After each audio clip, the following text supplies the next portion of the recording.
ನೋಡಿ, ರಾಜ್ಯಕ್ಕೆ ಮುಖ್ಯಮಂತ್ರಿ ಆಗಿದ್ದಾರೆ ನಿಜ. ಆದರೆ ಅವರು ಆದಂಥ ಸಮಯ ಭಾರಿ ಕರೆಕ್ಟ್ ಅಂತ ನನಗೆ ಅನಿಸ್ತಾ ಇಲ್ಲ. ಕಾರಣ ಏನು ಅಂತ ಹೇಳಿದರೆ, ಈಗ 3 ವರ್ಷದ ಲೆಗಸಿ ಏನು ನಡೆದು ಬಂದಿದೆ ಅದನ್ನು ಮೀರಿ ಹೋಗುವಂಥ ಕೆಲಸ ಕಾರ್ಯಗಳನ್ನು ಮಾಡಿದರೆ ಮಾತ್ರ ಅವರು ಯಶಸ್ವಿ ಆಗ್ತಾರೆ. ಈಗ 3 ವರ್ಷದ ಆಡಳಿತದಲ್ಲಿ ಅದು ಭ್ರಷ್ಟಾಚಾರ ಇರ್ಬೋದು, ಅದು ಸ್ವಜನ ಪಕ್ಷಪಾತಗಳಿರ್ಬೋದು, ಗುಂಪುಗಾರಿಕೆಗಳಿರ್ಬೋದು, ಅಭಿವೃದ್ಧಿ ಕುಂಠಿತವಾದಂಥ ವ್ಯವಸ್ಥೆಗಳಿರ್ಬೋದು, ಇದೆಲ್ಲವನ್ನು ನಾವು ಕಂಡಿದ್ದೇವೆ.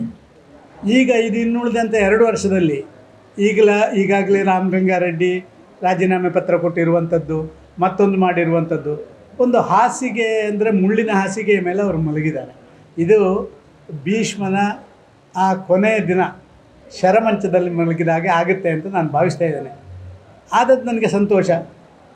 ಒಂದು ಒಕ್ಕಲಿಗ ಸಮುದಾಯದ ಮುಖ್ಯಮಂತ್ರಿ ಆಗಿರುವಂಥದ್ದು ಮತ್ತು ಭಾರಿ ಸಮಯದಿಂದ ಅದಕ್ಕೆ ಪ್ರಯತ್ನ ಪಟ್ಟಿರುವಂಥದ್ದು, ಒಬ್ಬ ಛಲದಂಕ ಮಲ್ಲ ಆಗಿ ಅವರು ಅದನ್ನು ಯಶಸ್ವಿಯಾಗಿರುವಂಥದ್ದು, ಇದರೆಲ್ಲದರ ಬಗ್ಗೆ ನಮಗೆ ಗೌರವ ಇಲ್ಲ ಅಂತಿಲ್ಲ. ಅದರ ರಾಜಕಾರಣದಲ್ಲಿ ಅವರು ಏನು ತಿಳ್ಕೊಂಡಿದ್ದಾರಾ ಅದನ್ನು ಯಶಸ್ವಿಯಾಗಿ ಪೂರೈಸಲಿಕ್ಕೆ ಈಗಿನ ದಿನಗಳಲ್ಲಿ ಅಸಾಧ್ಯ ಅಂತ ಹೇಳುವಂಥದ್ದು ಕಳೆದ 2-3 ದಿನ ನಡೆದಂಥ ರಾಜಕೀಯ ವಿದ್ಯಮಾನದಿಂದ ಗೊತ್ತಾಗ್ತಾ ಇದೆ. ನಾನು ಭಾರಿ ಹಿಂದೆ ಡಿಕ್ಲೇರ್ ಮಾಡಿದ್ದೇನೆ, ಯಾವುದು ಚುನಾವಣಾ ರಾಜಕಾರಣಕ್ಕೆ ನಾನು ಸ್ಪರ್ಧೆ ಅಲ್ಲ, ಯಾವುದೇ ಚುನಾವಣೆಗೆ ಸ್ಪರ್ಧೆ ಮಾಡೋದಿಲ್ಲ. ಇತರ ಯಾವುದೇ ಜವಾಬ್ದಾರಿ ಕೊಟ್ಟರೆ ಅದು ರಾಜ್ಯಸಭೆಗೆ ಹೋಗುವಂಥದ್ದು ಹೇಳಿದರೆ, ರಾಜ್ಯಪಾಲರಾಗುವುದು ಅಂತ ಹೇಳಿದರೆ, ನಾನೇನು ಸನ್ಯಾಸಿ ಅಲ್ಲ, ನಾನೊಂದು ರಾಜಕಾರಣದಲ್ಲಿ ಬೆಳೆದು ಬಂದವ. ಆದರೆ ಒಂದು ಸಂತೃಪ್ತ ರಾಜಕಾರಣಿ ನಾನು. ನನಗೆ ಸಿಕ್ಕಿದ್ರಲ್ಲಿ ಸಂತೋಷ ಇದೆ.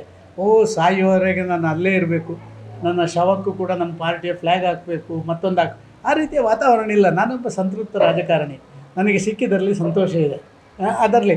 ಆದರೆ ರಾಜ್ಯ ಸಭೆಗೆ ಈಗಿರುವಂಥ ಚುನಾವಣಾ ಸಂದರ್ಭದಲ್ಲಿ ಒಂದು ಅಪೇಕ್ಷಿತನ ಅಂತ ಬೇರೆಯವರು ಕೇಳಿದಾಗ, ಹೌದು ಅಪೇಕ್ಷಿತ ಹೌದು.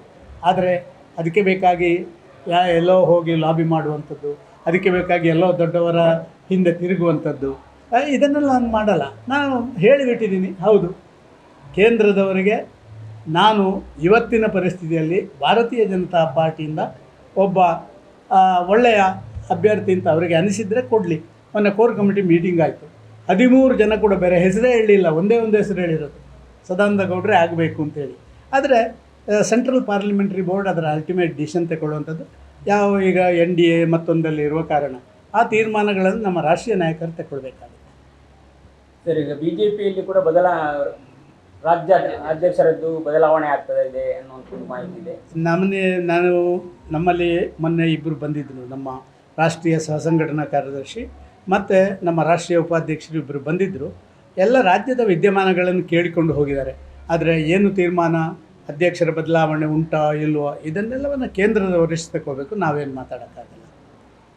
ಶುದ್ಧ ಕಾರ್ಯ ಇಲ್ಲಿವರೆಗೆ ಮುಟ್ಟಿದೆ ಸರ್ BJP? ಈಗ ಸುಮಾರು ಆಗಿದೆಲ್ಲ ನೋಡಿ, ಯತ್ನಾಳ್ರನ್ನ ಎಲ್ಲ ಗಂಗಾ ಸ್ನಾನಕ್ಕೆ ಕಳಿಸ್ಕೊಟ್ಟಿದ್ದೀವಿ. ನಿಮ್ಮ ಇವರನ್ನು ಸೋಮಶೇಖರನ್ನ ಹೋಗಿ ನಿಮ್ಮ ದಾರಿ ನೀವು ನೋಡಿ ಅಂತ ಹೇಳಿದ್ದೀವಿ.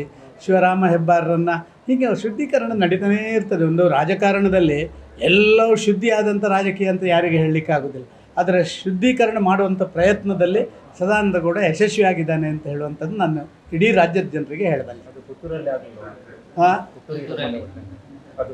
ಪುತ್ತೂರಿನ ಅದೆಲ್ಲ ನನ್ನ ಲೆವೆಲಿಂದಲ್ಲ, ಅದು ನನಗಿಂತ ಸಣ್ಣ ಲೆವೆಲಿಂದ.